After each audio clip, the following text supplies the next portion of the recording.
All right, we're live here with the Mafia podcast. We're joined today by the gentlemen at Cathedra Bitcoin. We have AJ Scalia and Drew Armstrong. How are you gents doing? Doing well. How are you guys? Can't complain. Beautiful day here in Austin. You know, that always makes life a little bit better. The Bitcoin capital of the world.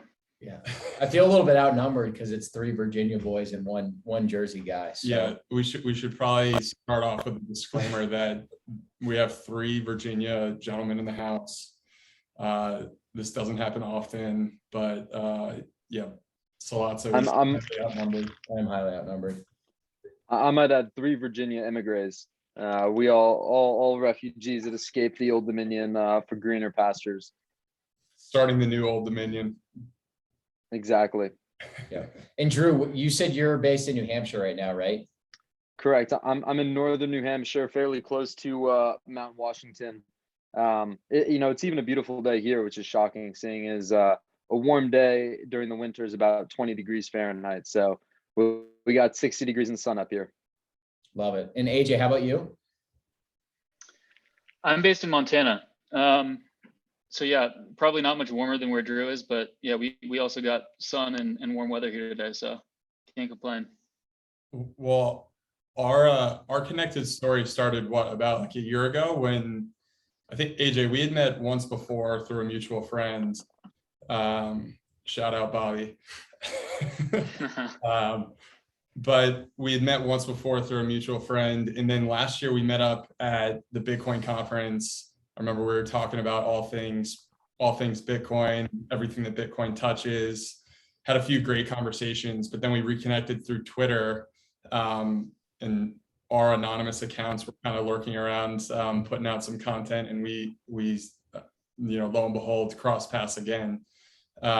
So, I'm pretty familiar with your guys' background, obviously being friends, but I think a good place to start would just be, you guys have taken this amazing progression from Galaxy Digital to what you're doing now at Cathedra, but maybe you could even take a step further back. Like, what got you guys interested in the world of finance? And then how have you guys progressed from the traditional finance world into what you're doing today at Cathedra? Yeah, so I guess if we want to take it all the way back, it goes back to really when we grew up together. AJ and I have known each other since 3rd grade, so about 20 years now. His aunt was my babysitter, and so when we got put in the same 3rd grade class, my mom looked through the class roster and said, "Oh, you know that boy. Go say hi." So went, said hi. For some reason, he didn't wasn't completely off put by the fat, awkward little kid with the speech impediment coming up to him and bugging him on the first day. We became friends. Do you have a mustache at this point or no? Yes. The mustache was actually a COVID experiment, but people like me more with a mustache than without it. I think it's just because it distracts them from my general personality. But anyway, so 3rd grade, mustache-less. AJ and I were thick as thieves, and I think we were split up intentionally for the rest of our elementary, middle, and high school experience because teachers knew that together we were sort of trouble. And so we were friends all the way growing up. We were playing soccer together too. Played a little bit of basketball. In fact, we once coached a youth basketball team, which those poor kids, I don't think they really knew what they were signing up for either, but we had a great time then. That was probably the last time we were in charge of something together, Drew. I'm hoping things end up a little better for Cathedra shareholders and those poor kids. Oh, I know. It's so funny too, because we went in for, I remember the draft. It was like the draft is in this community center where there's like free soda pop, being passed around. And we're like going through and we're treating it as if it's NBA 2K. But these kids, it's the B league of the age group. These kids are maybe 2-3 years younger than us. So it's strangely close in age. And we're going through and we're just like, oh, Sam Delano, he's got a great perimeter jumper. He's going to be the Gilbert Arenas that's going to lead our team to the chip. I think we lost almost every game. But anyway, so back to the question. We both split up for school. I went to AJ stayed in Virginia for school. I went out to Chicago. And I mean, I think it's similar for both of us, AJ. It's sort of, for me, like a strong ounce of like mimetic desire, or strong bit of mimetic desire, where I'm in a fraternity, all the smart, seemingly capable people are going into investment banking. And then I start reading Michael Lewis and I'm like, oh wait, I'm quite interested in finance as well, despite the fact that I'm a philosophy major who's put zero effort into reading the Wall Street Journal for the first 2 years of school. I mean, I think it was sort of similar for you, wasn't it, AJ? Oh, absolutely.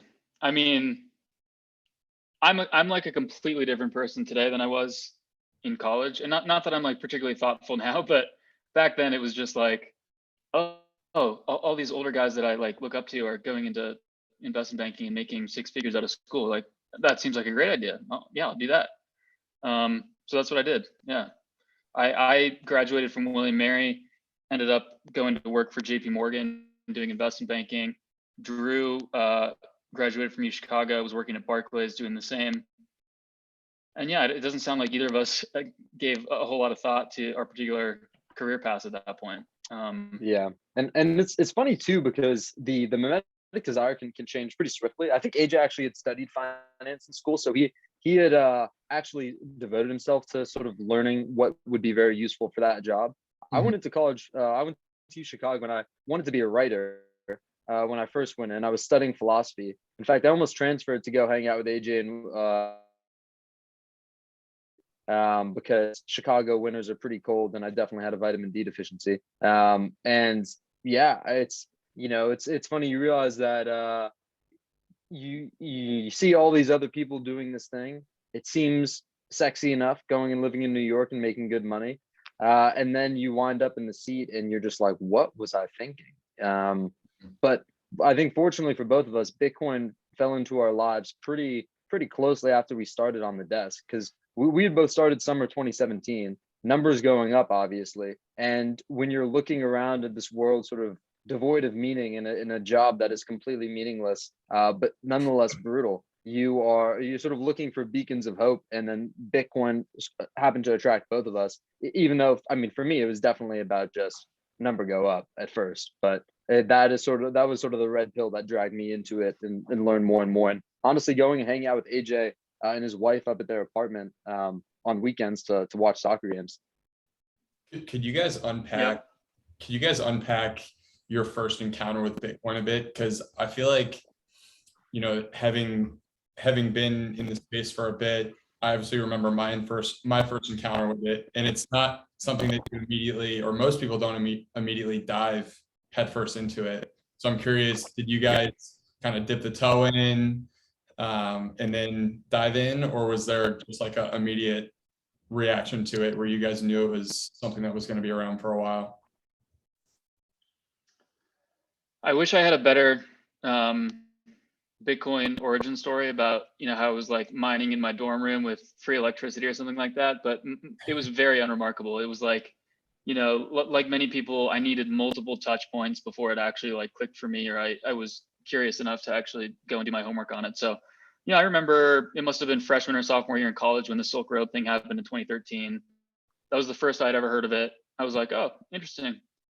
Forgot about it for like the next 4 years. And then again, 2017, I can remember sitting in training at JP Morgan and on my laptop, just like reading Reddit about, back then it was crypto for me. It wasn't Bitcoin. So I was just like reading Reddit about all these coins that were going crazy and how, all these utility tokens are going to be the future of the world, and you're going to pay with Uber coin to like get your Uber ride.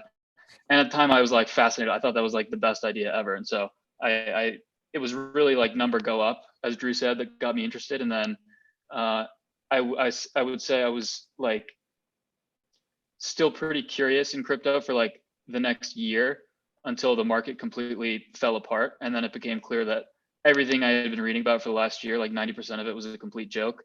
And really the only thing that had any merit was Bitcoin. And that was sort of around the same time that Saifedean had written the Bitcoin Standard. And that was like a tremendously influential piece of literature that I read. And after that, it was like, I was deep down the rabbit hole, full on Bitcoin only. And as Drew said, I think during like 2017, 2018, Drew would come up to my apartment in Manhattan and we'd like watch Liverpool games on Saturday mornings. And I would just be like talking his ear off about this stuff. And I'm sure he thought it was like pretty stupid at first, but I'll let Drew tell that side of the story. Yeah, it's funny. When I started and hit the desk at Barclays, I immediately knew that this wasn't for me and I needed to get out of investment banking. I think I've always been a religious creature, so I knew I wanted something that would give me a sense of meaning and purpose and fulfillment. There have been times in my life when I had felt sort of a sense of duty in whatever it was that I was doing. And I found that in those moments, I felt the most fulfilled and like the most sort of at peace with the world, just because it was so amazing to believe in something so much that you didn't need a question and you could just do it. And work however hard you have to in order to bring about what, to fulfill your duty. And so I had been looking around for a lot of different things. It felt like technology was definitely the sphere that I would find that in, just because you can make a big impact in the world. I also think that people's self-interest and a profit motive is one of the best ways to make sustainable and lasting change. So I knew it was something in technology, but I didn't know what I was doing. I was reading about everything. I was reading Wait But Wise articles about SpaceX, AI, all of that. I was reading about crypto, and as AJ mentioned, it definitely was crypto plural at that point, not just Bitcoin. And I remember, thinking about all these things. I was quite interested in consciousness and whether AI or AGI could be conscious, because obviously AI was going through a hype cycle at that point as well. And so I remember I was like, there are all these things. I even thought about still trying to be a novelist or a writer, or still trying to, I made clothes in college for a little bit. It's like, oh, should I just be making clothes? And so I had all these things, and I went about it in a completely haphazard way where I just like grinded myself to the bone without actually having any sort of focus on any one of these areas.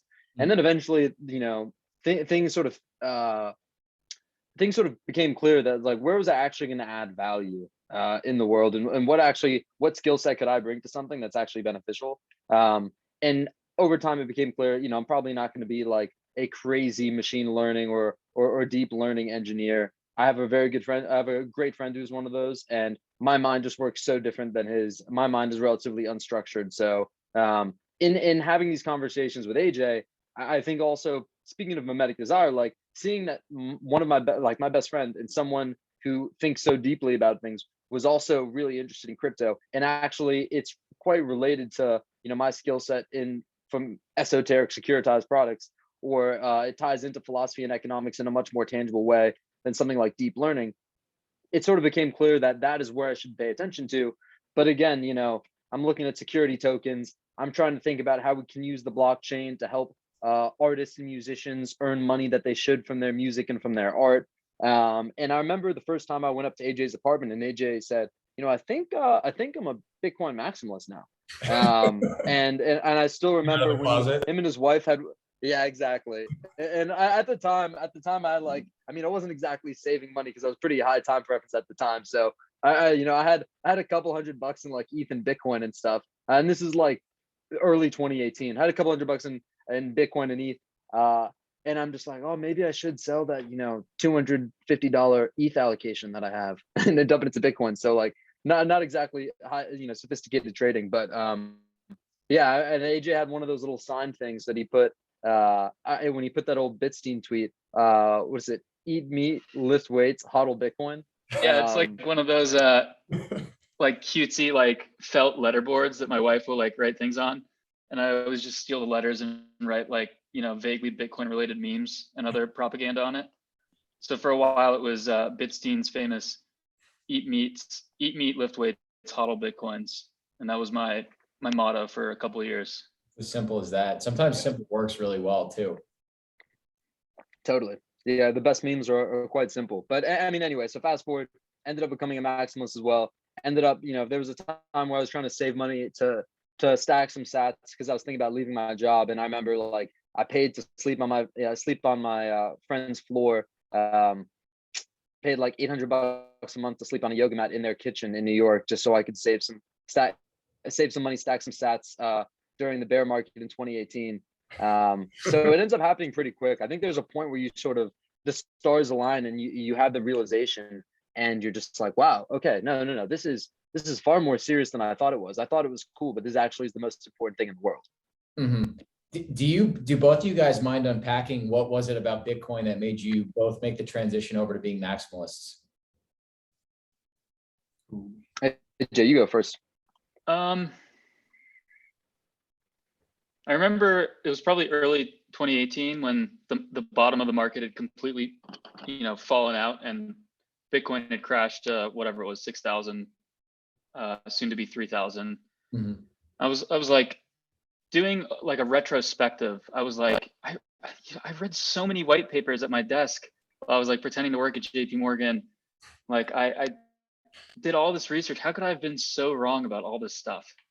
And it was Saifedean's book, The Bitcoin Standard, that made it click for me. And by it, I mean, all of these assets at the end of the day are competing to be money. Bitcoin is first and foremost a monetary phenomenon rather than a technological one. And I mean, money is a technology at the end of the day, but when I say technological, I mean in the sense of like VC, Silicon Valley, like software plays. Like these things are monetary assets. They're not producing any cash flows.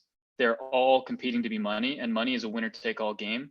The most saleable liquid good and the hardest money is the one that wins. And it's really that simple. And it's really comes down to the fact that Bitcoin is the only one that's meaningfully decentralized. Like any of these other ones can be changed. We've seen it time and time again. You can get rug pulled on, whether it comes down to like the supply or other consensus level rules, or just the fact that there's like an organization or a foundation or a group of individuals who's standing behind it who can be coerced by government. And it became clear to me that like when you're taking on the nation state the way Bitcoin is, the most important thing that matters is not how many bells and whistles or how many transactions per second you can do. It's how decentralized are you? Because you better believe you're going to face resistance, and you need to be able to survive that. So that's kind of what made it click for me. Drew, is this similar for you too? In a way, I remember the first time I talked to AJ, the first time we had talked after you read John Pfeffer's Institutional Investors' Take on Cryptocurrency, and had this.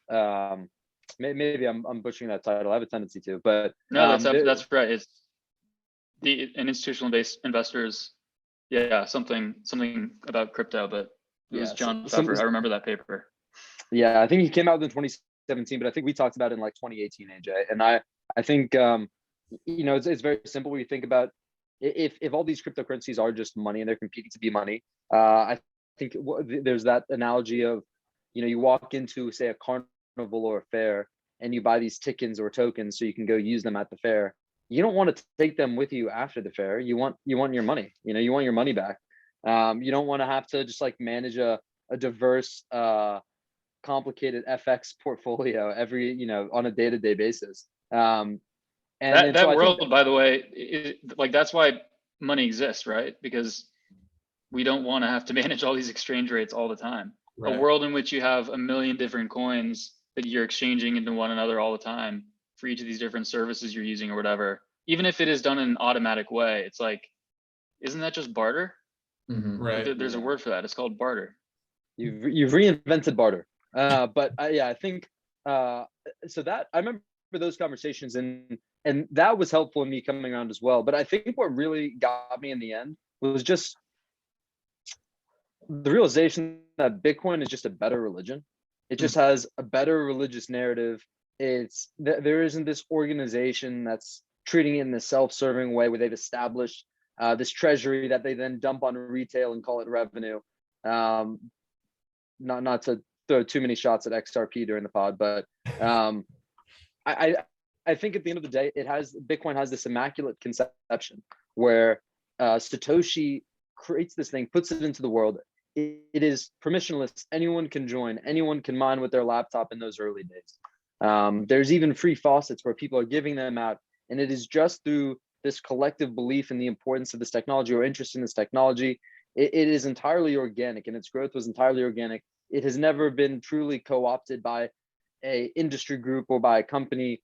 And of course, coming into this in 2017, 2018, the block size wars were sort of a thing of the past. And Bitcoin had sort of moved past that, and that lended even more credence to this, the truth behind it and the strength of the movement. And so I think the fact that no one really can control Bitcoin, there is no central organization, there is no treasury, and the fact that Satoshi, despite having so many, 1 million Bitcoins or more, just walked away or disappeared, never taking advantage of that fact. I think it is just it makes such a stronger religious narrative for Bitcoin, because at the end of the day, I think that's what's really going on with a lot of these different cryptocurrencies. They're all making these claims, they're all trying to tie themselves to this historical legacy in order to give themselves credence and establish this credibility. And I think Bitcoin is just a better narrative than any of these other cryptocurrencies. And I would make the case that Bitcoin as a cultural quasi-religious movement, similar to environmentalism, or say like the cult of AOC or the cult of Elon, I think Bitcoin is probably the best and strongest quasi-religious movement in the world today. And I think that's why it attracts so many people like us. It touches also on so many different technologies, and is I'd say very it is very flexible in terms of how it could be roped into different worldviews, but also how applying those same principles behind Bitcoin can be relevant into other things like food or computation, government, anything. There's just so many interesting aspects to it that I think we still don't understand Bitcoin. But nonetheless we're sort of agents of Bitcoin in this way. So that's a long rant, but for me, a lot of this stuff just boils back to religion. That's really interesting. I definitely want to touch on some of the parallels, but maybe before we do that, could you guys talk about the competition in the crypto world and in Bitcoin, and how do you guys think that these other cryptocurrencies, just looking back over the past 13 years, have they helped Bitcoin, or do you think that they've ultimately hurt Bitcoin's adoption? And if you're going to project it forward, do you think that they'll end up being a benefit to Bitcoin? Because the reason I ask the question is they do kind of insulate against some of the regulatory things that could have happened early on that would have killed Bitcoin. And in my mind, maybe that is a benefit, but ultimately, if everything doesn't swing back towards Bitcoin, then maybe it ends up, kind of defeating some of those early benefits of having some other cryptocurrencies out there. Yeah, I don't have a great take on this. I've heard that the theory that shitcoins provide cover to Bitcoin. I like that. I think that makes sense. I also see some of the, I don't know how effective these attacks are, but a lot of the attacks coming from a lot of the social or regulatory attacks on Bitcoin also have roots in altcoins. For example, who's the Ripple clown who just Chris Larson did the Greenpeace? Yeah. So that's a good example of someone who clearly is trying to sell a shitcoin and is using that to attack Bitcoin. But generally speaking, I think I do agree with you that historically altcoins as a market have provided cover to and attracted attention away from Bitcoin in a way that is constructive ultimately. Because as we were saying, ultimately what matters is the level of decentralization in each of these protocols. And if you're a regulator and you're looking at Bitcoin compared to literally any other project, it's so clear the distinction between which ones are unregulated securities offerings and which one is a decentralized protocol for transferring value over the internet. So I buy that take. And long term, I mean, I have no doubt things will, Bitcoin will consolidate the vast, power law distribution type value in the crypto space. And it's almost a guarantee the way that the law of gravity is, the hardest money wins in a free market. And the fact that Bitcoin is so permissionless and it's just digital information virtually guarantees that people are going to gravitate towards Bitcoin as the dominant monetary asset in the next century. Yeah, I think I agree with that. And I think it's an interesting take. I mean, I still think there's an insane amount of collateral damage that happens with all the shitcoinery that we've seen, whether it's just retail getting rugged. Think about the incentives behind crypto VC. And I mean, there's been some interesting work done around the returns of Coinbase listed altcoins and some of the perverse incentives there. So on the whole, do I still think shitcoins are very nefarious and morally suspect at best. Absolutely. I also remember what it was like when I'm first getting into the space, and I felt this obligation to read every single white paper. And you feel like you're not qualified to even have an opinion because you haven't read all the white papers. And I think that is highly disorienting and I think a huge negative. I think that I definitely buy that argument that it did buy Bitcoin cover. But yeah, I also am not sure if all these shitcoins are going to go to zero, because if we think about all the market caps we see, if you go on coin market cap and scroll all the way down so we get into the hundreds, those aren't real market caps. Those order books are so thin. They're paper. I don't think these are ever going to go to zero. I think No way. they're just going to. The last trade happened like 6 months ago, and it was like a couple. Yeah. Yeah, or some bot is trading, on like a couple bit spread. And so, oh yeah, this Terra Luna Stellar coin has a market cap of $600 million or a couple $1 billion. Wow. It's this great network, very strong network. It's like, no, that's not try selling 1% of that supply and see what happens to the price. So I think Bitcoin, it's sort of hilarious because Bitcoin's liquidity is used against it in that respect. And I think you also see similar things happen with the paper options market, where there's just a huge amount of like pressure on price in both directions, and it's so liquid that I think Bitcoin's price might be actually a little bit suppressed because of that, and because there's all this infrastructure here. Whereas these small alts, like, of course it's easy to have 100x when no one's trading this. It's something we candidly even see a little bit on our stock, because our stock is not the most, like relative to a NASDAQ listed company. Our stock sometimes will have pretty big price rings on pretty small amounts of volume. I remember back in the fall when we first started, I had bought some stock and I've just market bought without really thinking. And I moved the stock a pretty sizable amount. There was some serious slippage there. So I think people don't realize that prices are really set by order book dynamics in the short term. Everyone thinks that, there's always this temptation to, we're going to have this narrative for this is exactly why the price moved, because it's responding to this and this and this. And yes, prices do respond to information. But at the same time, the reason why we saw the flash crash in Bitcoin in March 2020 was because liquidations were being triggered on BitMEX. BitMEX was automatically, liquidating those short positions. And as a result, it pushed the price down to 3,000. So I think people think a little too much about narrative in the short term and not enough about order book dynamics, but that's total non sequitur. So. Yeah.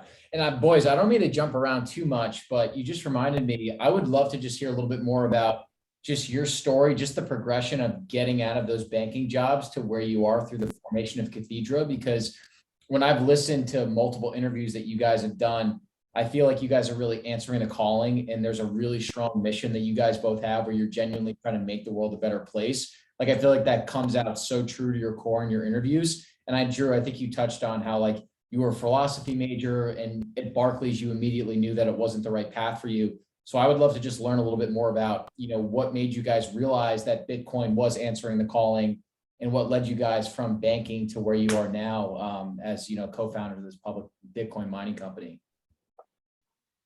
Yeah, AJ, do you want to take that? I mean, you left banking first. Sure. Yeah. It was a pretty easy calculus for me leaving investment banking. I was miserable. And I was spending all my time at work reading about this thing that I was interested in, Bitcoin. And, I was minimizing tabs when my superiors would walk by my desk.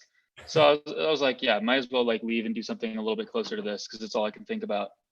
And at the time, I guess it was a little bit of a risk, because I left to join Galaxy in December 2018 when Bitcoin was at the very depths of the crypto winter. It was 3,000, and had some very amusing conversations with people at JP Morgan when I told them what I was leaving to go do. But ultimately it worked out. I joined Galaxy. I convinced Drew to come join a couple of months after me. And yeah, we were there for the last, call it from, all of 2019, all of 2020, and half of last year before leaving to join Fortress Technologies, which we've since rebranded to Cathedra.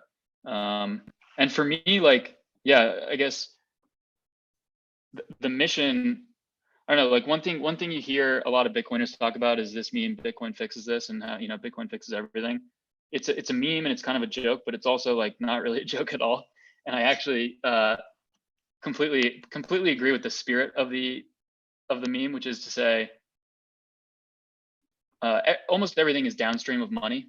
And once you kind of like have that in your head and you realize the way that money shapes our something as fundamental as our ability to plan for the future and conceptualize trades that you make with other people, but also trades that you make with yourself in terms of how you spend your time, where you do prioritize things and where you don't.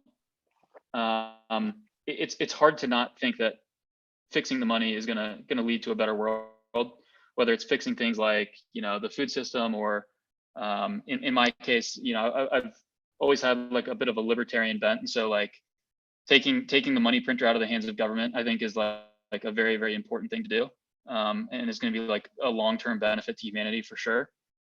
So that was kind of like what led me to the mission of like advancing Bitcoin and kind of dedicating my life to it was this idea that if we could fix the money, so many other things would get better. And once you kind of accept that proposition, it's hard to unsee it. And everything you look at through the lens of money, whether it's food, agriculture, government, energy, stuff like that. So Yeah, what about you, Drew? I think I mean I agree with a lot of that. I mean for me the decision to go work for Galaxy was sort of felt quite serendipitous. I had been looking, frustratingly for a year and a half for a job to get out of banking, admittedly not in the most intelligent way in hindsight. In fact, I actually had left my banking job to go travel and spend some time living in monastic settings. But I had kind of been started interviewing with Galaxy before that. And so I remember when I first got that email that I actually got the job, I was on like a sleeper bus at like 3 a.m. in the middle of northern India. And I was like, I cannot believe that I can now go work with my best friends. And by that point, I kind of decided I didn't actually want to go be a Buddhist monk. So it was a no-brainer to go work at Galaxy at the end of the day. And then, I think AJ talks about sort of the economic side of things. And I think AJ is much more a student of Austrian economics than I am, and has, I think, a really solid understanding and impressive understanding of that school of thought. For me, it's funny because Bitcoin just felt inevitable, and if it still feels inevitable and it's felt inevitable for a long time. Interestingly, despite studying, I studied philosophy and economics in school, and I found that I became quite jaded from economics because it seemed like just a bunch of fancy math problems that didn't actually have a high degree of explanatory power. Much in the same way that I'm also got quite jaded from politics, because when I was growing up, I just watched like an hour and a half of news every night with my mom. And so I'm economics and politics, two of these things where it's like, okay, there are interesting aspects of them, but I kind of just stopped caring a little bit. One of the interesting thing about getting back into Bitcoin is it made me realize, it made me come to appreciate the importance of energy in a totally different way. And it was only through Bitcoin, and when AJ and I were spending more time working on Bitcoin mining at Galaxy, I remember thinking like, wait, Bitcoin is just going to naturally consume more energy as it grows in adoption, as sort of this inevitable game theory runs its course. We're going to need a fuck ton of more energy. And that got me thinking more and more, wait, energy is actually maybe one of the most important things in the world alongside money. Energy is literally our ability to create order, regardless of what you believe about so many things in the world. It's undeniable that to advance as a species, we're going to need to harness more energy and improve our ability to generate or convert energy.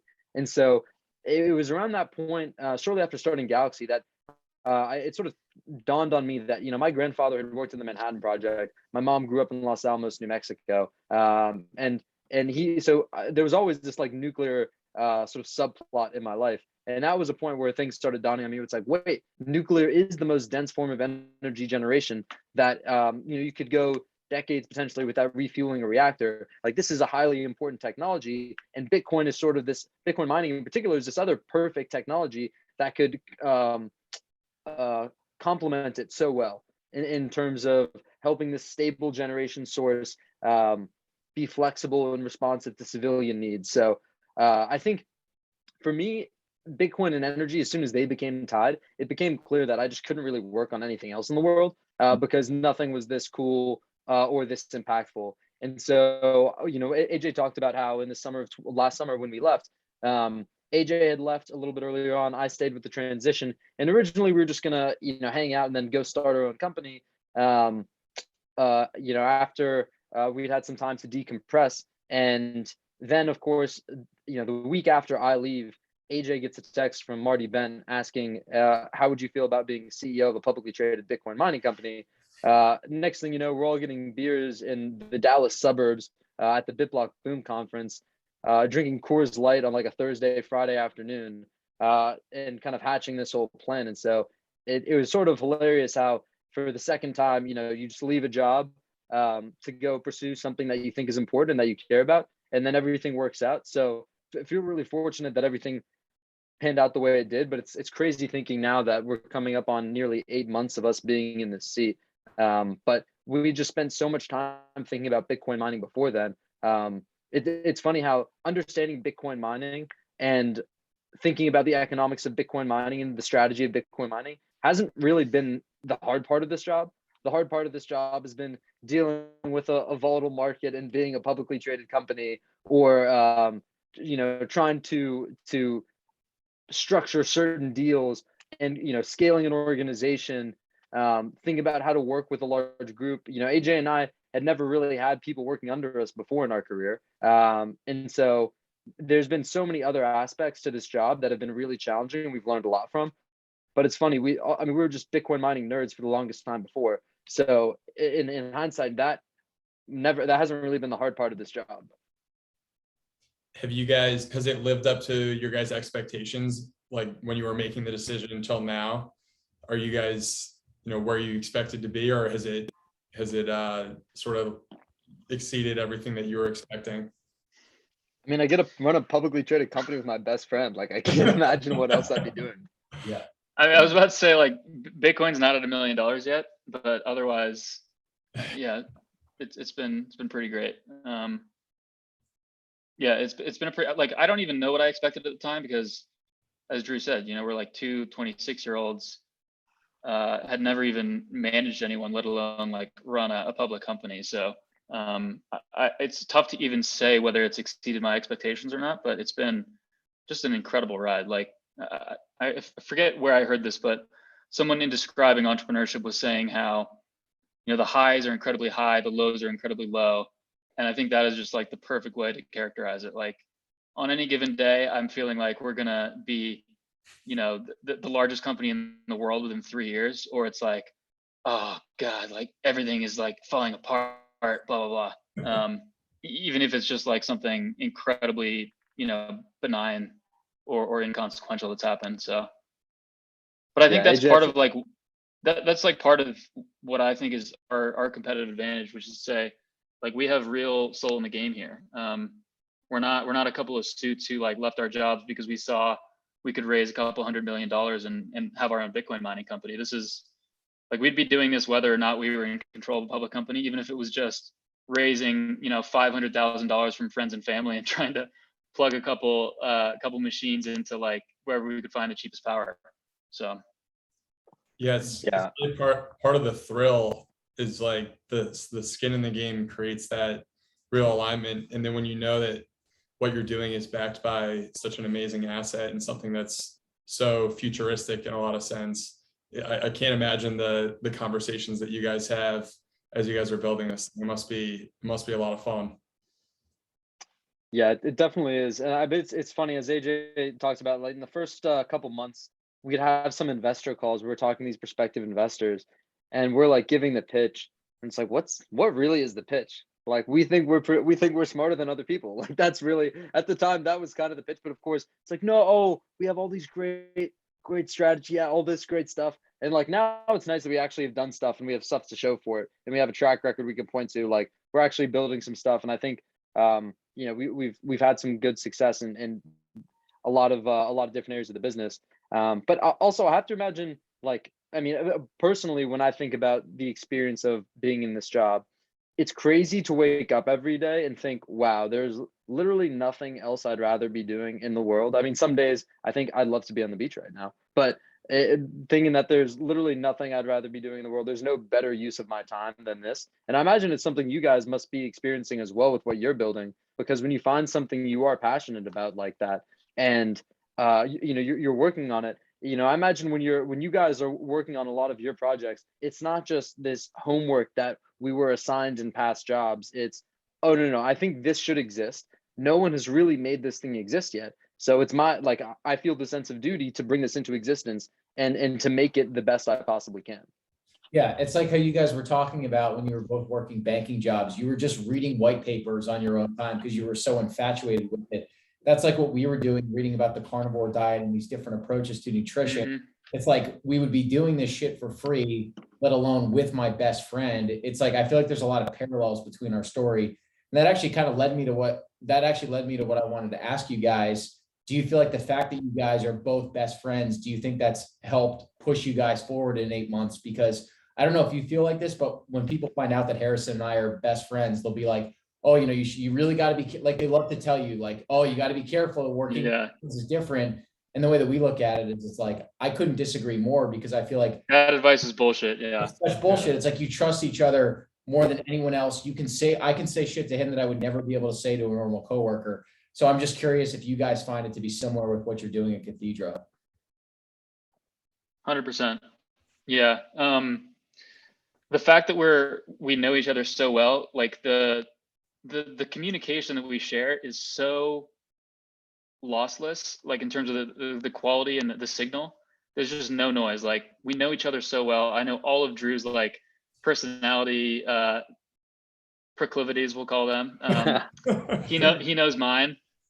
And so it's like, before he even reacts to something, I already know what to expect. And the feedback loop is just so tight. I think it's an incredible advantage. And there's also the fact that we just like, our relationship is premised on like this deep mutual respect for each other.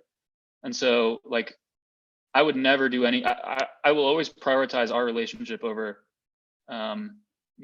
conflict, or I would say like outcomes of the company. So like, I'm never going to let something at the company get in the way of us like being friends at the end of the day.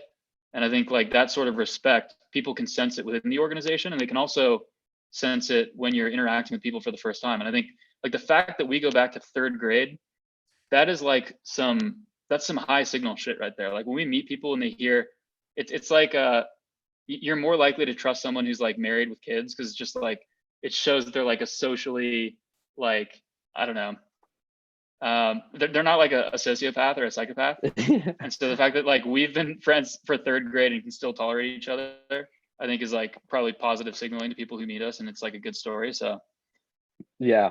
And I think a really important part of that too is because we have this friendship underlying our business relationship, we can just be so much more honest with each other. Like, we can disagree with each other's ideas and not really worry about ego as much, because we know we each respect each other. We know that we're not trying to be dicks. If I for example, I sent AJ a logo the other day that I was out in Saturday, and I was like, oh wait, I have a great idea for logo. And I sent it to him. He's like, yeah, man, I mean, I think this kind of sucks. And it's like great that it's like, yeah, cool. Okay, it sucks. What sucks about it? Like, let's figure out how to make this better.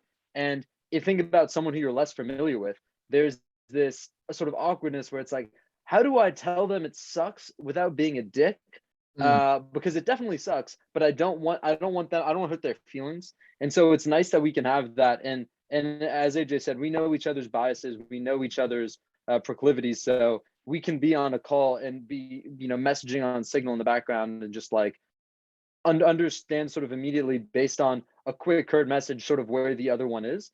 And also it's just so much, I mean, it's so much fun. And I like AJ and I, starting last year, we started writing together, and we'd write things together and publish them. And I remember that that process was a sort of a whole nother degree of intimacy in our relationship, where like when you're writing, it can be a very personal thing. And I think that was actually a really helpful aspect of us improving our professional relationship, because we're both putting out our ideas as we see fit, but we have all these disagreements in terms of style, in terms of which content to choose, in terms of general approach. And so, I mean, even today, we're still, you know, better understanding how we work with each other and understanding what each other is good at. But I could never have such high fidelity communication or such trust with someone who I haven't known for so long. And yeah, so, I mean, it sounds like you guys are having the exact same joy from this experience. I mean, it's sweet. Like there's nothing better in the world, in my opinion. Yeah, I I don't feel bad for other people who can't experience it, but you guys can relate to what we're talking about.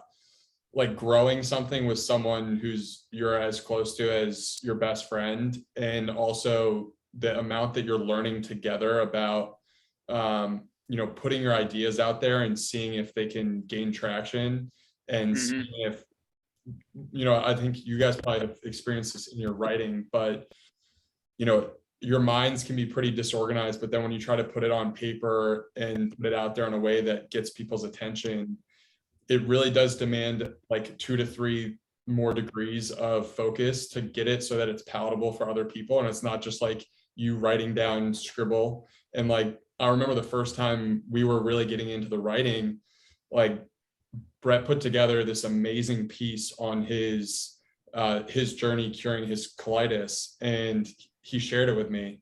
And it was a very personal story, and it was his first time writing something long form. And I was like sitting there just like, this is amazing, dude. Like you need to publish this. You know, we made a few like tweaks together, but then he ended up like reducing it down into a tweet, which is again like another iteration, like taking it from a long form and then back into a tweet was this thing where like he really, I mean, I thought he hit it out of the park in the way that he did it, but it was the proof of like concept that, you know, our ideas actually do have some merit. It's this almost addictive feedback loop where you're like, when you're building it out in the open, like you really can get the feedback you need to like take one more step. It's not all good feedback. Like, you know, sometimes it's just like shit you don't want to hear, but when you have someone behind closed doors that you can go back to and get feedback from, it's incredible. Like, I don't think there's anything more rewarding than that. Yeah, I totally agree. And honestly, you know, I've read that tweet thread. I thought that was fantastic. And I mean, yeah, I'd actually love to, if we, you know, could start talking and get into some of like the diet and food related stuff. Cause I'd love to chat with you guys about that. I think that's like a great thread, one, but two, like, you know, what was you guys' background? How did you get into this? Cause I'm not really sure I've heard that story. Yeah. So, I mean, we similar to you guys, I mean, we haven't known each other quite as long, but we both went to Babson College right outside of Boston, and we played baseball together. So Harrison's a grade older than I am. So we met his senior year and like just instantly really hit it off. And we were like, we should have been friends for way longer. And we had this great connection. And then he graduated, got a job in real estate, private equity. I stayed in school, graduated 2017. And like some friendships, we just drifted apart. Like it wasn't a particular reason. It was like, he was working, he was in Boston. I moved to New York City, similar to you guys. And then we both just kind of had our own respective health journeys where I had ulcerative colitis.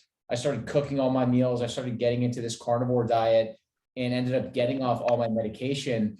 And then we were both separately doing these triathlons and endurance races. So in the summer of 2020, we were like, all right, well, why don't we just do an Ironman together? Because we had both done a couple triathlons. Why don't we just sign up for something that's going to push us? And then we can use it as our way to like really reconnect, get close, keep each other accountable, et cetera. And we were supposed to do it up in Mont-Tremblant, Canada, which is supposed to be one of the most beautiful courses. That race gets canceled, right? Because Canada is so strict with their restrictions.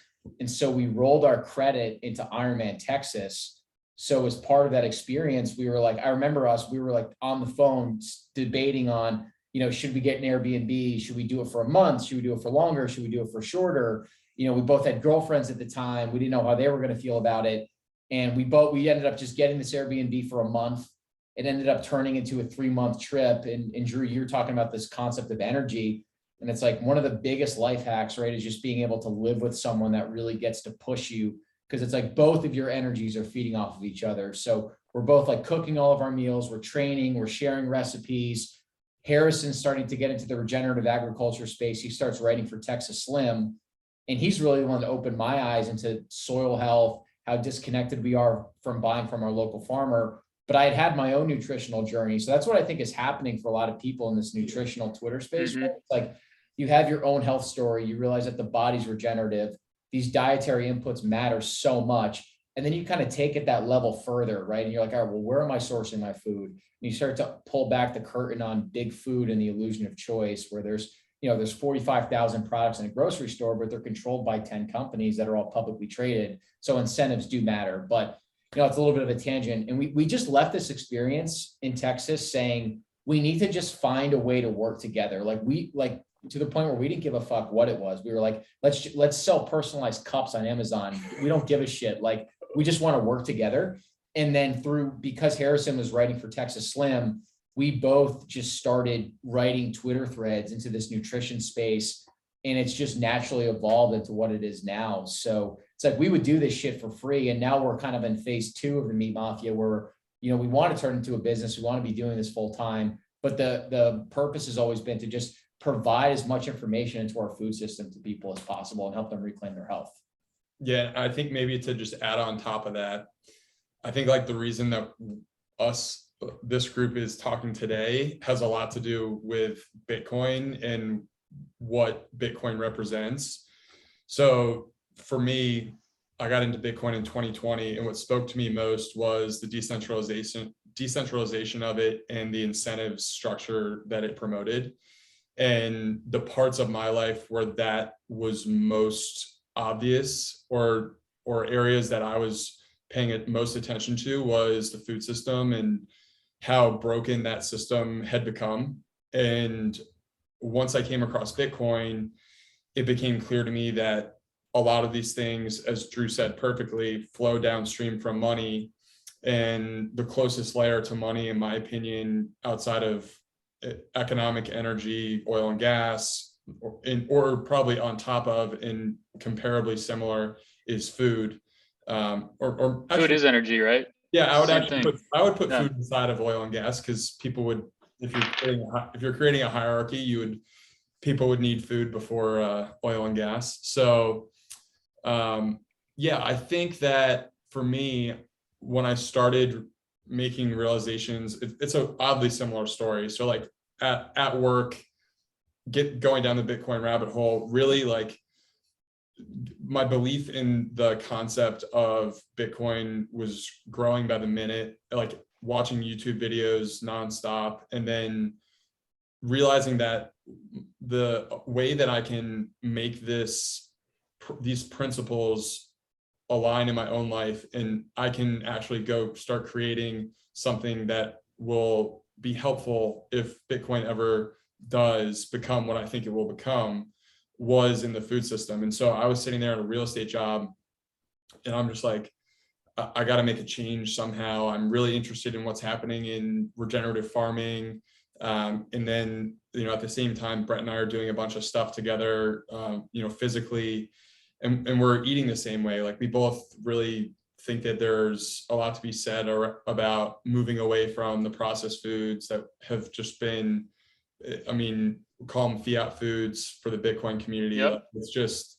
It's crap. And, people wonder why we have this burgeoning or like incredible pharmaceutical industry. It's completely because we have a welfare farming system. Like, our farming system is massively subsidized, and it creates products that are just low quality, nutrient deficient foods. And now we just have that nutrient deficient people. And I think that if we're talking about building a new society on a new monetary system, what excites me about what we're doing is I think that it runs in parallel with what you guys are doing. Is like, you need to have the infrastructure in place. You need to have the right incentives in place for society to be functioning, for it to be prosperous. And like what you guys are doing in Bitcoin mining, which I think is incredible, with really unlocking the power of energy potential. Like, I don't think enough people realize like the importance of what you guys are doing when it comes to realigning the incentives towards efficient energy. Like people who are probably at, our 3 old jobs in banking will probably gloss over the fact that Bitcoin really does steer people towards truly like sustainably, like the incentives are so oddly, incredibly aligned to create a more sustainable future, which is just maximizing energy potential. Like you're not losing the energy that could have otherwise been put to use. So yeah, that's another long rant that we could go down, but really what got us in doing it was just like it is massively attributed to Bitcoin. It's a huge part of our story. Yeah, it's so awesome to see how many people find something so compelling in Bitcoin and then take it in so many different directions with sort of what their natural interests are. Yeah, Bitcoin, I feel like it continues to bring out the best in people, and that's something that is rarely discussed and certainly not priced in. But yeah, it's fascinating too when when we started talking more on Twitter and stuff, because I've experimented with so many different diets, and I think AJ and you guys are much closer to the regenerative ag stuff, and a lot of the just like the general problems with just products in general and all their different ingredients. But it was interesting because I've experimented with so many diets, mostly because one of my good friends who was one of my roommates back in New York, and we've been living together for like 6 years because we were roommates in college too. He was really into experimenting with all kinds of fitness stuff. He was wearing those 5-toe shoes or the 5-finger shoes back when we were living in Chinatown for whatever reason, and would walk around New York with those. I mean, he was getting raw milk back in like 2018, 2019. And I don't know, how he got it in New York. But so I'd gone through spells of like, I tried being vegan once for like a month and was pretty strict on that. When I was in monasteries, there's a strict sort of no eating meat policy, which is sort of for the best, given the fact that you're often in places with suspect cooking practices in terms of like not refrigerating meat or Right. eggs or dairy and stuff. But yeah, I did notice at the very start of COVID during lockdowns, me and that same roommate, we went on a strict carnivore diet for like 30-45 days, and he went really deep into it. So he's been eating liver and hearts and stuff for a long time. But it was amazing. After that experience, I felt amazing. Intermittent fasting of like 18-6 or 20-4, and eating a meat focused diet and just being strict on carnivore, not even including cheese in it. I felt honestly pretty amazing. And it's crazy just following that diet strictly. Your body just gets in pretty great shape too. So I had a tremendous experience on it. I'm still like it's a mostly meat diet for me. And I know AJ's kind of the same, but I think it's been awesome kind of seeing this all get sort of adopted more fully over the last like 12 months. I feel like the mainstream has come a long way towards a lot of this stuff. Yeah, we just had on Dr. Mary Kerr, who I think you guys would both really like that episode. She's a functional medicine doctor out of the Dallas area. She's board certified, and she had her own experience kind of curing some of these incurable autoimmune conditions that she personally had, she was told that she would never be able to cure it, did it through diet, lifestyle changes. And she's a big proponent of like a 48-hour bone broth fast, just kind of to like reset your brain, or like kind of get yourself out of that brain fog and reset the metabolic machinery. And it's kind of similar to that carnivore, the 30-45 days of carnivore that you did, Drew, where it basically just takes everything you've ever thought you knew about nutrition and it flips it on its head. And that's how I felt, where I'm like, all right, well, I've been told for 27 years that saturated fat is going to kill me. And in fact, basically eating all saturated fat or all animal products is what cured me of these incurable autoimmune conditions that I got by living the standard westernized approach, where 7 out of 10 people are now dying from chronic diseases that are diet and lifestyle related. So it's just interesting. I'm sure that experience too makes you so much more willing to accept the proposition that the money's broken too. It's like, I think the reason why these different domains attract so many of the same people is like, once you accept there's like this vast conspiracy in one area of your life, it makes you much more inclined to be sympathetic to the view that like the establishment in some other domain is completely corrupt or bankrupt, and everything you're being told that is like the consensus view or the mainstream opinion is actually like not in your best interest. And you need to take responsibility for yourself and do the homework, do the research, and figure out like what exactly works for me. Well, also too, on that point, especially when there's such an amazing history of like food history and how the story has actually unfolded. Same thing with money, how money has evolved and changed over time, particularly in the US. Like you can go back to Jekyll Island, but there's also in the food system, there's definitely a timeline of certain dates where you could point to and say like, oh, that's when this all started to go to shit.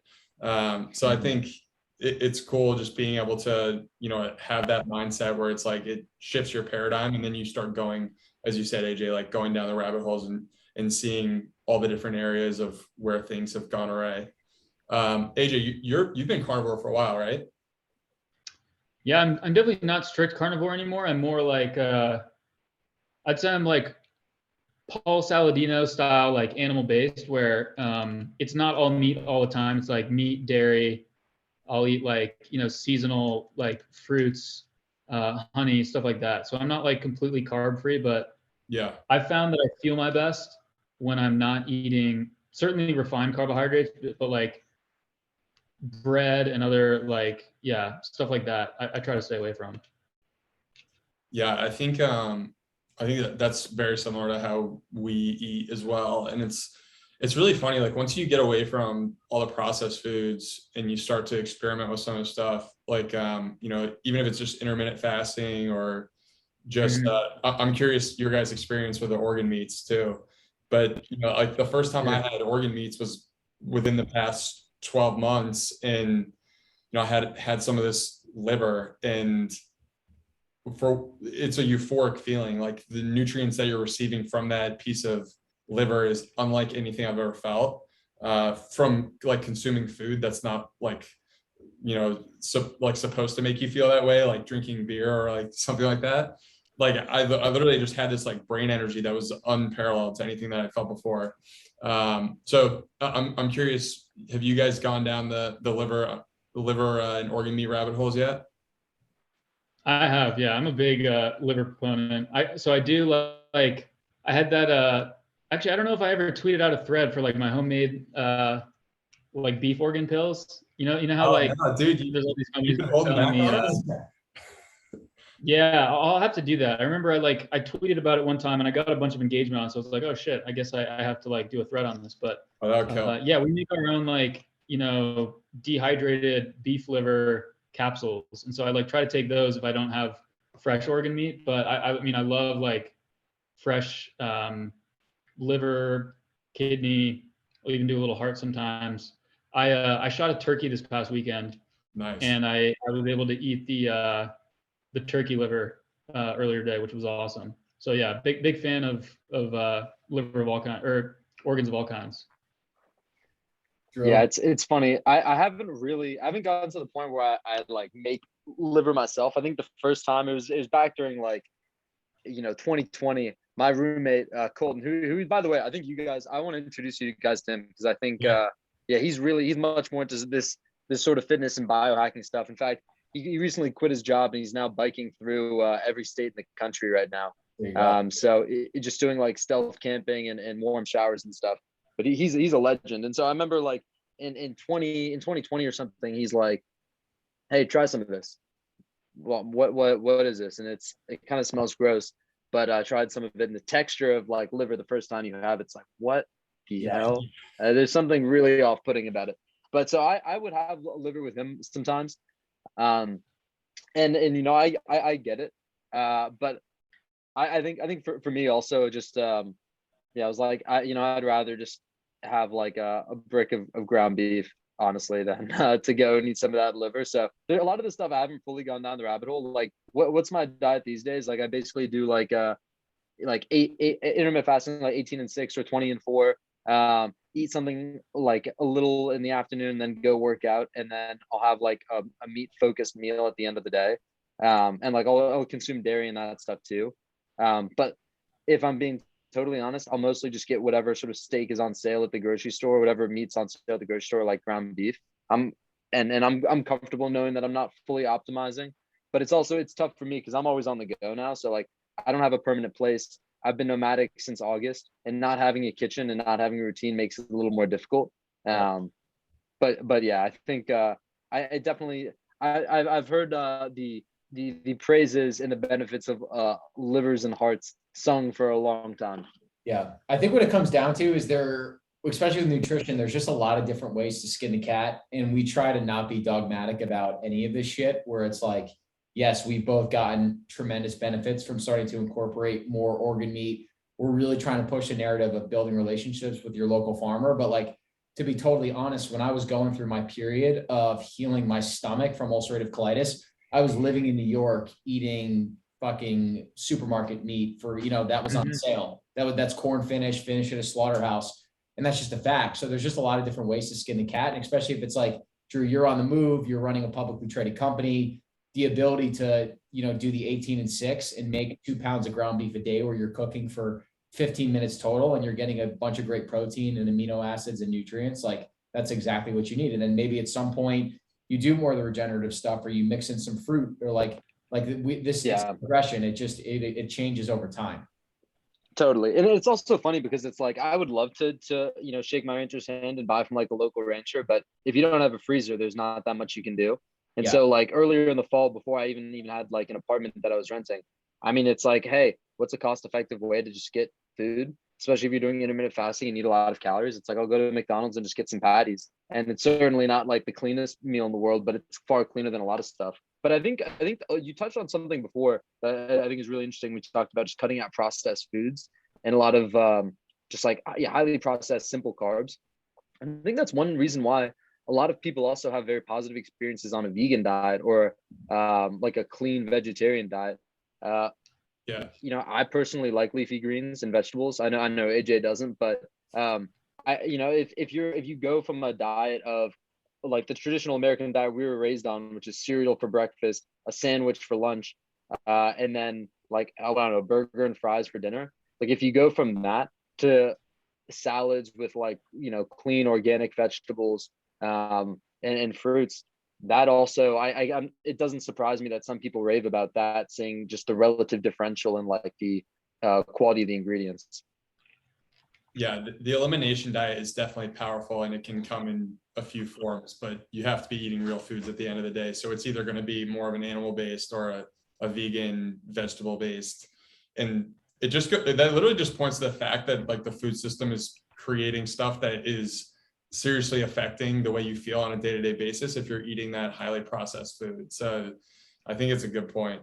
So I'm curious what you guys think in terms of like bridging the gap between, or where does the convergence happen with your guys' world and food, or maybe put differently, when you guys are sitting around daydreaming about the Bitcoin standard, how do you view it unfolding and like where does food come into play once that happens? Damn, that is a deep question. Are you guys too in the weeds with everything Cathedra to do any daydreaming these days? Well, I don't pretend to know like how hyper Bitcoinization is going to happen, or like whether it's going to be like, one day we go to sleep on a dollar standard, the next day we wake up, Bitcoin's the reserve currency of the world.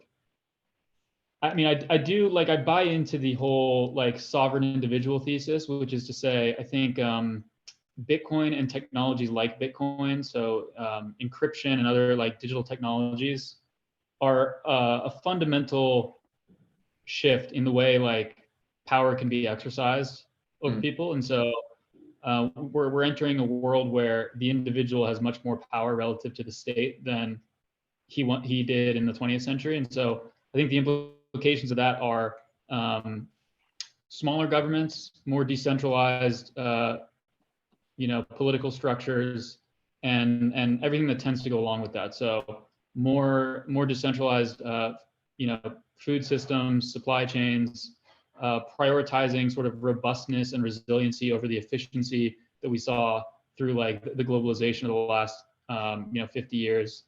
And so like when I think about what the food system looks like, it's everything you guys are doing. It's like local relationships with ranchers and food producers that are like delivering high quality ingredients and foods to people they know and have personal relationships with.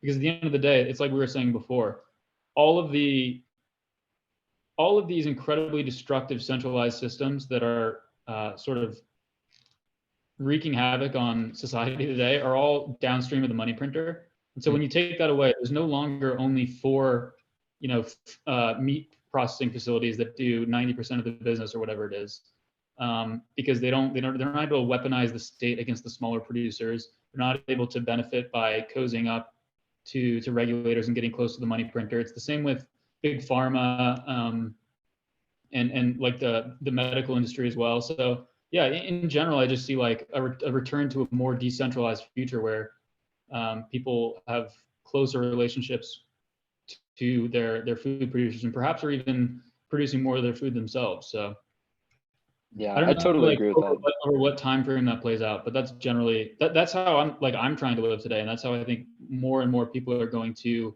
see the world as they adopt Bitcoin. Yeah, and I think that return to the local, and not only does it provide a lot of resilience and robustness, like AJ mentioned, also tends to be healthier because people are much closer to the producers of the products they consume. Like I think you're much less likely to see nefarious farming practices if that farmer is a member of the member of the community and part of the neighborhood. Because everyone is just much more interrelated, and you see everything with much greater ease than now. If you're trying to figure out where, after this, I'm going to go buy some food from the grocery store. It'd be a real pain for me to go try to figure out exactly where all that food comes from. But if I was just buying it from someone locally in my community, it's much easier to understand exactly where that's coming from, where what the inputs are there, and the incentives I think are much more aligned.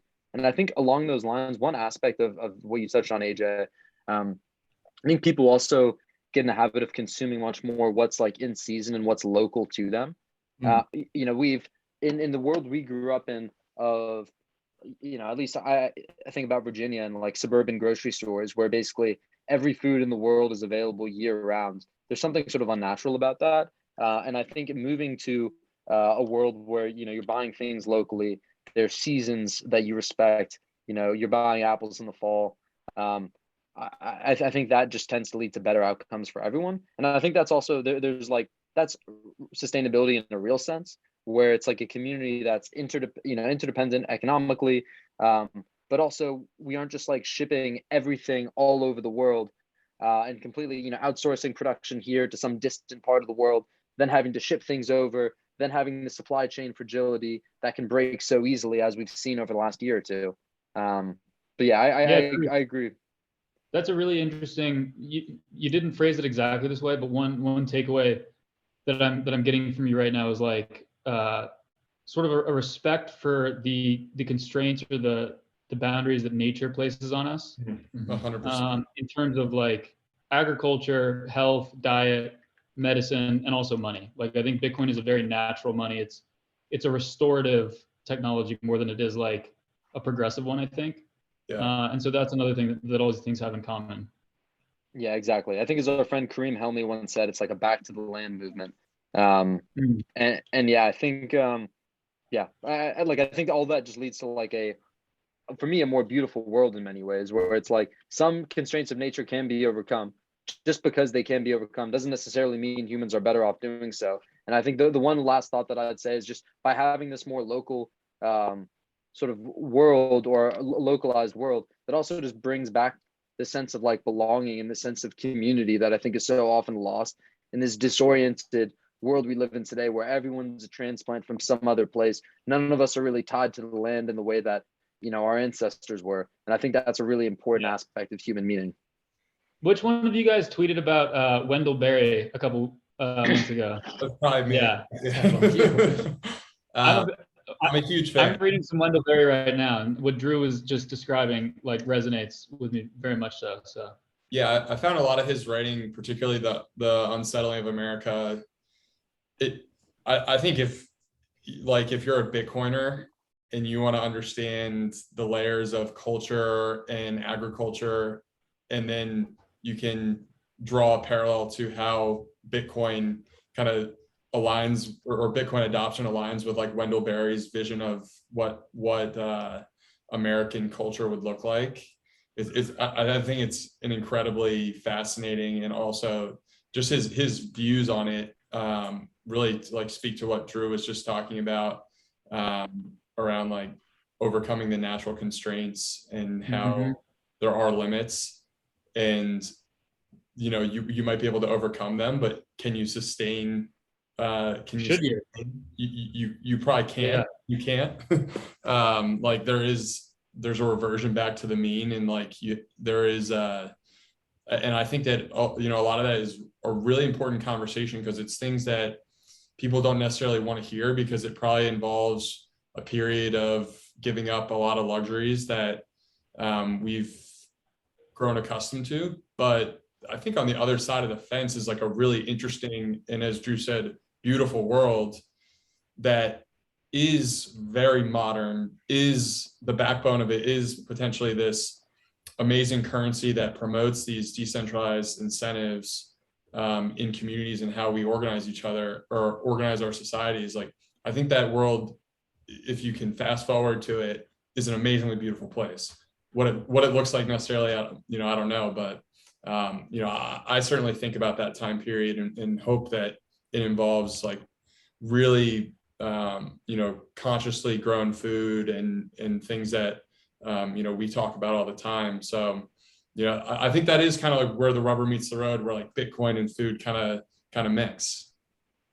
Totally. I would just add, while we're on the subject of Wendell Berry, and you guys are much more familiar with Wendell Berry than I am, but there was AJ and I were in the car on a long drive recently, listening to some of Wendell Berry's audiobook.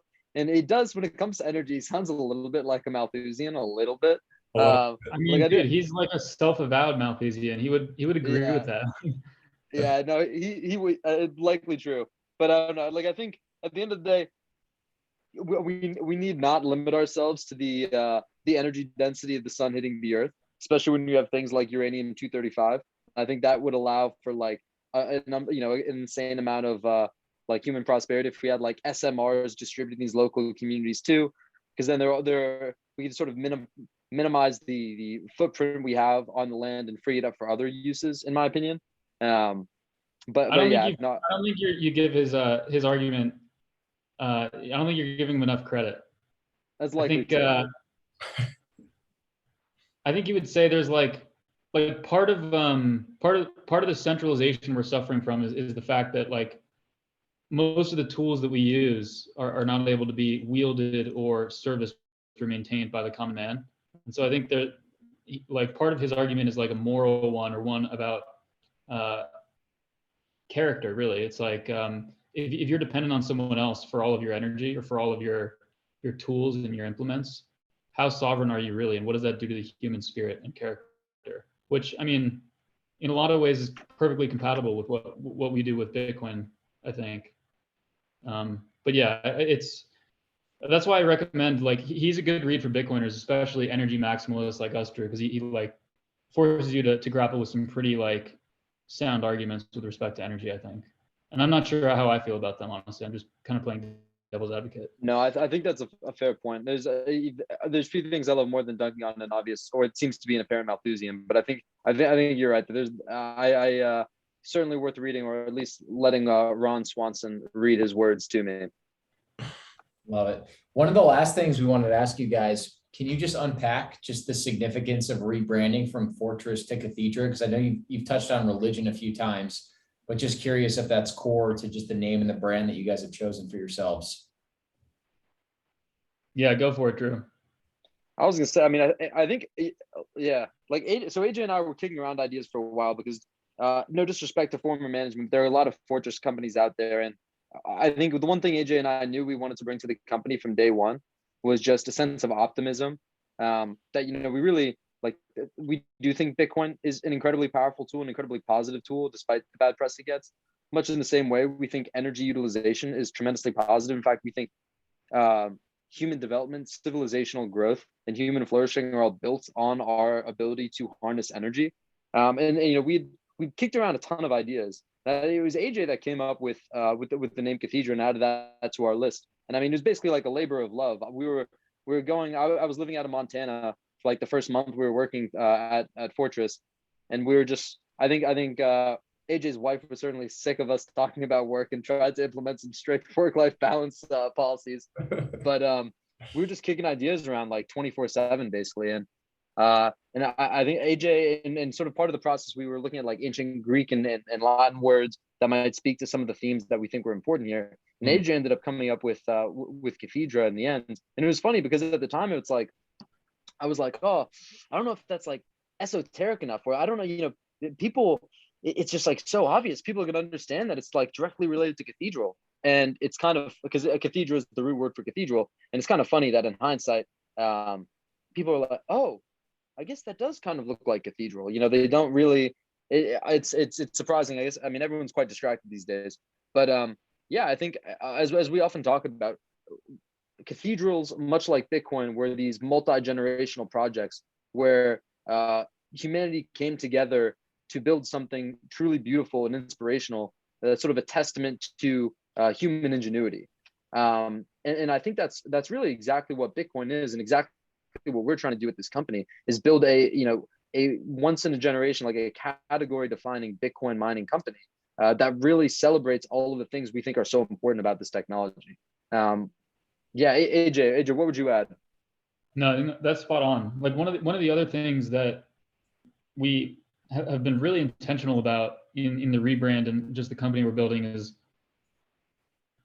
paying close attention to aesthetics and placing a lot of importance on brand and aesthetics in a way that most other Bitcoin miners don't. Like if you look at, we went through this branding exercise with our designer where, we were providing like examples of all the other Bitcoin mining companies. And all of their websites are just show like the same sort of like, this sort of like abstract, like network symbolism of like these interconnecting like digital lines. And it's all like hyper masculine, like dark imagery. And it's just sort of like, when I think about the company we want to build, we're building, we want to bring beauty into the world. We're building like a multi-generational project that should inspire and motivate people to like commune behind the vision and propel humanity forward. And like that's not at all the vibe I get from these other companies. And so that's kind of like why we went the route that we did. I love the ethos, like it like the branding and just like how you guys speak so optimistically to your guys' ethos. It's amazing. I think that like it shows how much you guys view like Bitcoin and the prosperity that can grow from it, but also just like what you guys are doing and like the legacy you guys want to leave. I love it. Yeah, I mean, we have the advantage of earnestly believing that the work we're doing is incredibly important. So yeah, it's not like we have to like, find a way to make this stuff up. It's like, there's a true belief that we really hold at the bottom of our core. So yeah, you don't need to fake it. And then that's like going back to what we were talking about before we hit record, was like when you're in those jobs and you have the experience of maybe having to fake the excitement for what you're doing. You absolutely don't when you have the conviction at your core of like what you believe is true, is something that is your motivating factor. Totally. Yeah. In some ways we had the benefit and we're lucky enough to be zealots before we were public company executives. And in fact, I think the only reason we got hired for this job was because we were zealots first. So yeah, it's like nice. This is just really just like who we are. Also our opinions on things are changing and evolving over time. But we're just people who are just learning and making an honest effort to do what we think is kind of really important for humanity. So it's kind of nice that's really the only standard we're holding ourselves to. We don't sweat the branding or like the public image thing too much. It's just, hey, this is how we view these issues. We've thought a lot about them. We care deeply about these topics, but we're just calling it like we see it. Yeah. You guys we can both feel the authenticity behind what you're doing. And I mean, both of you guys give off this impression that you're just chasing your calling. And it's cool just to see how much progress you can make in a few years, where it's like you're both talking about your journeys in banking, where you're basically just rearranging numbers on a screen to now you're talking about bringing beauty back into the world. Like that alone should be celebrated, and none of us have even scratched the surface. So you imagine, you've only been doing this at Cathedra for 8 months. You imagine where you're going to be a year from now. It's going to be unbelievable to see. Right back at you guys. Yeah, I expect we should do another one of these in a year or so, and I think we'll all be impressed with the progress we've made on our respective missions. Yeah, let's make it a annual May 3rd tradition. We'll hop on a Zoom call and see where we ended up. See if we called our shots correctly. Yeah, I was gonna say next one we do, we should try to do it in person because I'm always looking for excuses to come down to Austin. So yeah, 100%. Let's 100% plan on doing one at the Bitcoin Commons, because that studio, we recorded out of there for the first time, like I think like a week and a half ago. And it was so much better just being able to the interview is just so much more real when you're speaking to the person, looking in their eye. So we'll definitely make that happen next time you guys are in Austin. Beautiful. Love that. Where should people, obviously you guys are a publicly traded company, but if people wanted to find you guys or learn more about what you guys are doing or the way you guys think, I know you guys wrote an amazing annual newsletter or an annual report. I don't know if that's the right title. Yeah, no, exactly.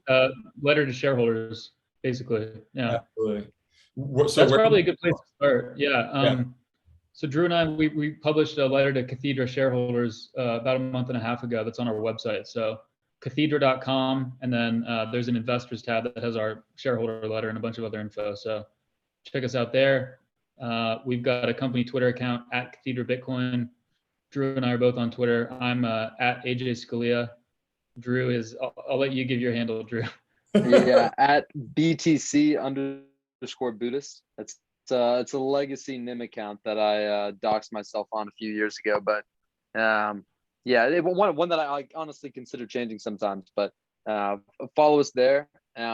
We also recently started a corporate or a company Telegram channel too, so we'll share news releases there, and also kind of what we're reading if we find anything interesting. We love it. Well, this has been an amazing conversation, gents. We really appreciate you guys coming on. We're looking forward to just staying in touch and tracking your progress. And yeah, we're definitely going to do this again soon. So thank you guys again. Awesome, guys. No, appreciate you having us on. It was great to connect. Keep up the great work. We're big fans. Likewise. Amen. Appreciate it, boys. Thanks, guys.